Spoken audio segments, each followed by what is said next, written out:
Yeah. But I think E&S potentially could become easier over time. I mean, there's 4 states. We actually did a webinar with Lord where they covered this, but there's 4 states that don't have the declination requirement where you have to formally get declined. I think Wisconsin is one of them, Mississippi is another. So I think that's definitely progress forward, because you think about it, right? Someone invents an insurance product that has no analog. How can you possibly have a broker decline it? Yeah. And the other thing is, if the departments of regulation don't have a way to batch process APIs of declinations, how are the startups that are fully digital going to be able to function effectively? Yeah. Well, I mean, that raises a whole other question about whether, like, can an algorithm be the underwriter or the claim handler? Because technically, you need to have a licensed individual, not just entity, in some states, not every state.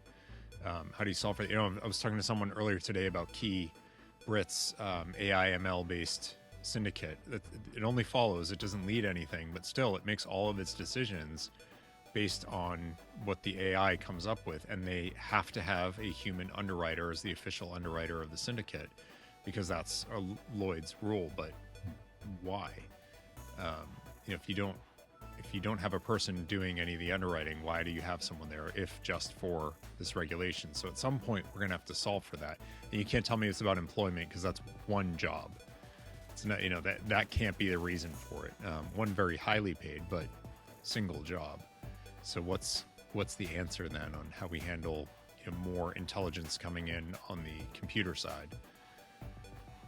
Well, I think it's almost, it's an analog to autonomous vehicles, right? I mean, if you think about it, there now is, in almost all cases, some driver or some responsible party, but they have the same problem where they have to design away the person, and then eventually they have to design a way to handle the liability, because if you have 2 autonomous vehicles with no driver that get in a collision, who's liable and what tools do you have to determine liability and how is that covered? I think that's the same sense when you're thinking about underwriting models, right? Like, you have to kind of go from the evolution of a supervised driver to no driver to now what happens when you have multiple no drivers in peril. This is Tony Lew and David Gritz from InsurTech NY, and this is the future of insurance.